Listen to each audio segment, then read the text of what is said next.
Hi guys, how's it going? It's I'm checking and welcome back to my YouTube channel. I haven't shot a video in a minute. I'm back. I wasn't gone for long, but I'm back, you guys. So I want to talk about my messy savings journey. And I think sometime last year I made a similar video talking about how messy my savings are, and I'm back again at that very spot. I'm actually starting to build my emergency funds at zero because actually a lot has happened in the past few months or few weeks. A lot has happened, and yeah, I have no savings.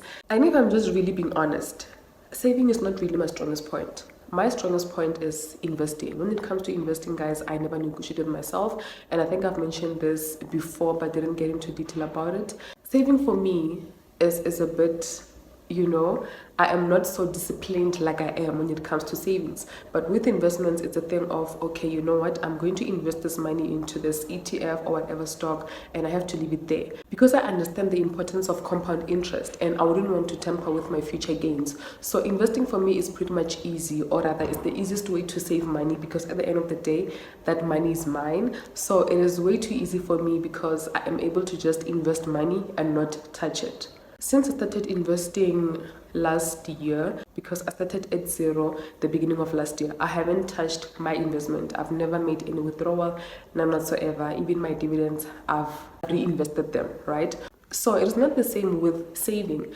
Also because, guys, I don't know if I'm the only one who does this, but I literally borrow myself money from my savings or my emergency funds, and then I say, okay, I'm going to pay back, So that actually pulls me back.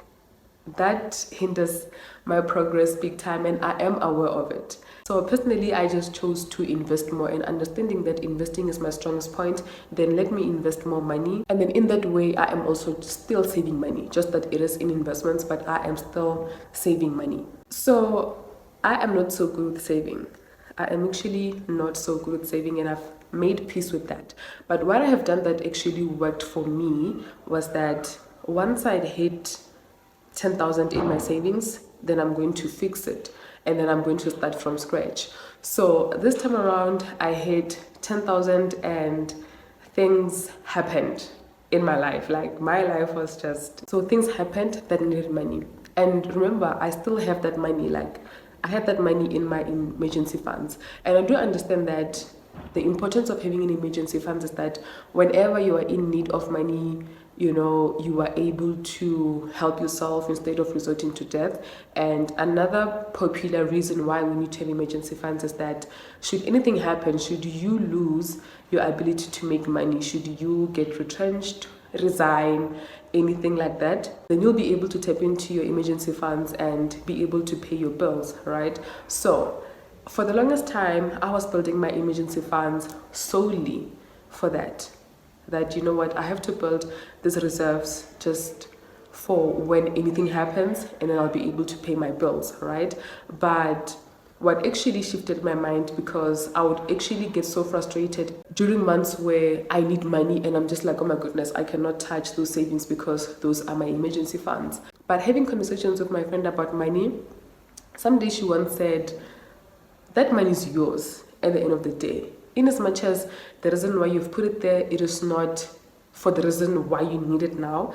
It is still your money, and it must help you, So that actually put me at ease, because, guys, at the end of the day, that is my money. I put it there. In as much as I am not needing it for bills, but I still need it for something that requires money, and I need to go and tap into that account. So that actually shifted my mindset, and more than anything, I've been having the financial peace of mind knowing that should I need anything now, I am able to tap into those savings and help myself. So really, saving for me is a bit shaky, and also from the money that I'm getting as a salary, I am able to save and invest 3.5. Yes, I think 3.5.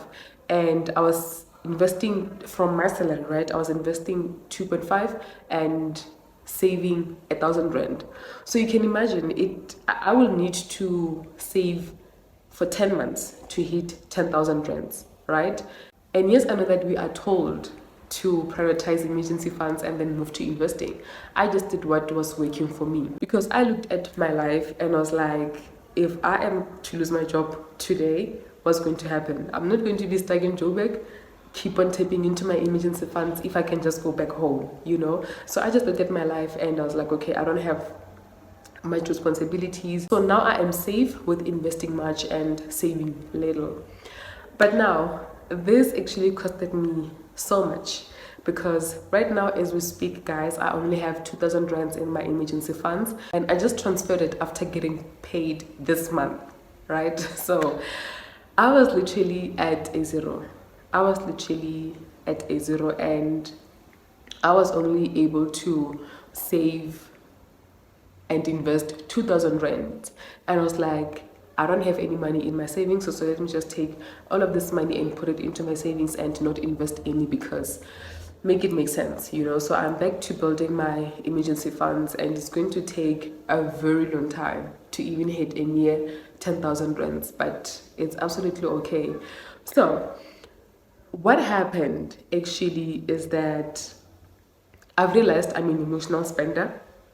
I didn't know that about myself, but I am a big emotional spender, and I'm only realizing it after, you know, I am emotionally stable, that oh my goodness, you were just spending a lot, you know, and you spent like that because maybe you wanted to fill the void in you. So what happened is that I lost my brother on the 5th of July.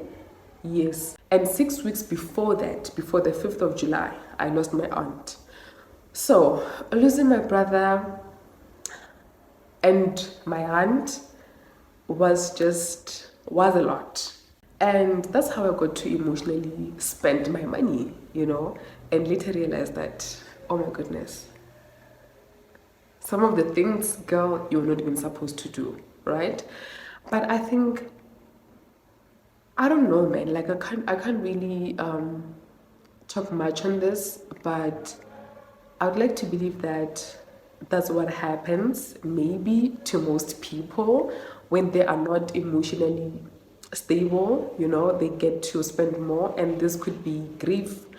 When you said, when you bought, you know, those kind of things, like you just want to uplift your mood, I believe.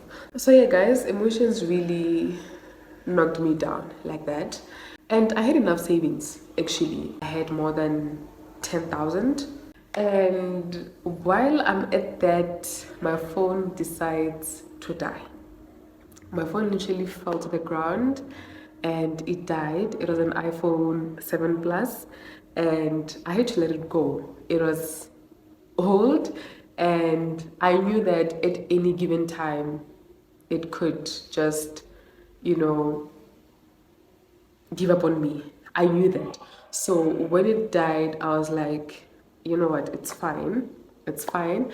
I'm not even going to fight for it, because one thing about me, guys, if I can fix a phone, I will fix it and I will continue to use it. One thing about me. So that one was old, and I was just like, let me let go. Let me let go. And I had to buy a new phone. So I got a new phone and I spent 8.1 on it. 8.1 on it. And that got me to zero in my emergency funds.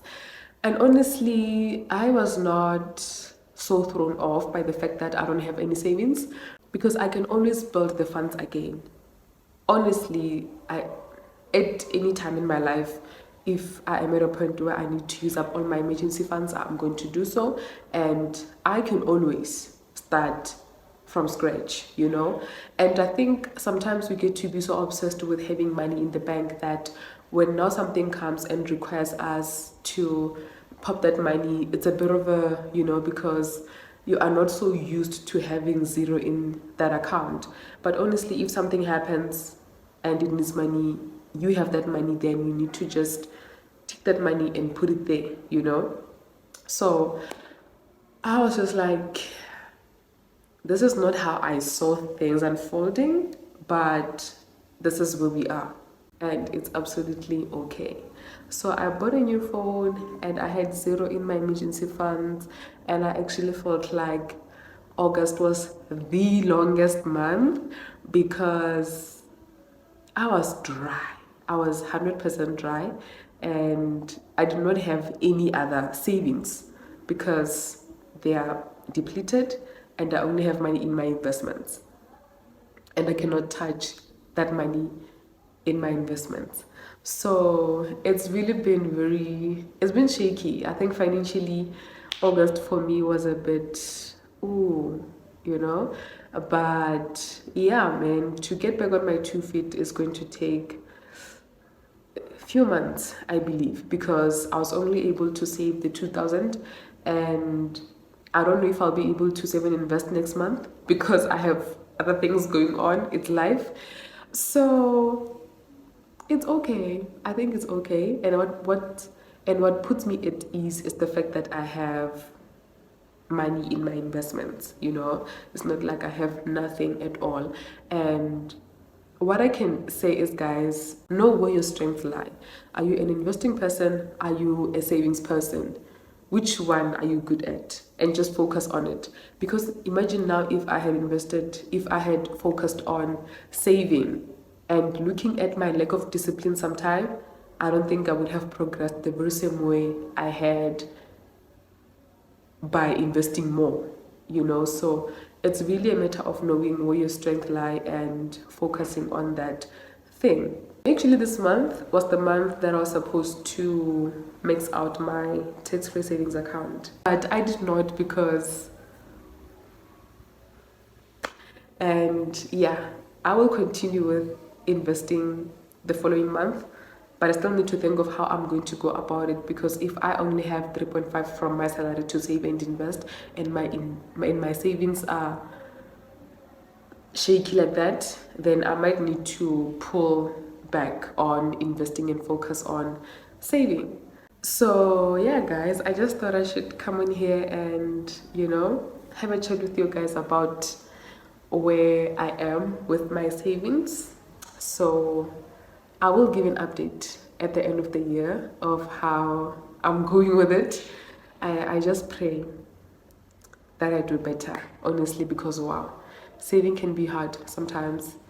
It can be hard, but I just need to, you know, be on my A game, because I can't have nothing on my savings. And what puts me at ease is having 10,000 or more, you know. So I really need to work on having 10K by the end of the month, and that means I need to reduce my contribution, my investing contribution, which I'm absolutely okay with. So yeah, guys, thank you guys for watching. I will see you in my next video, either tomorrow, Sunday, or next week. Bye.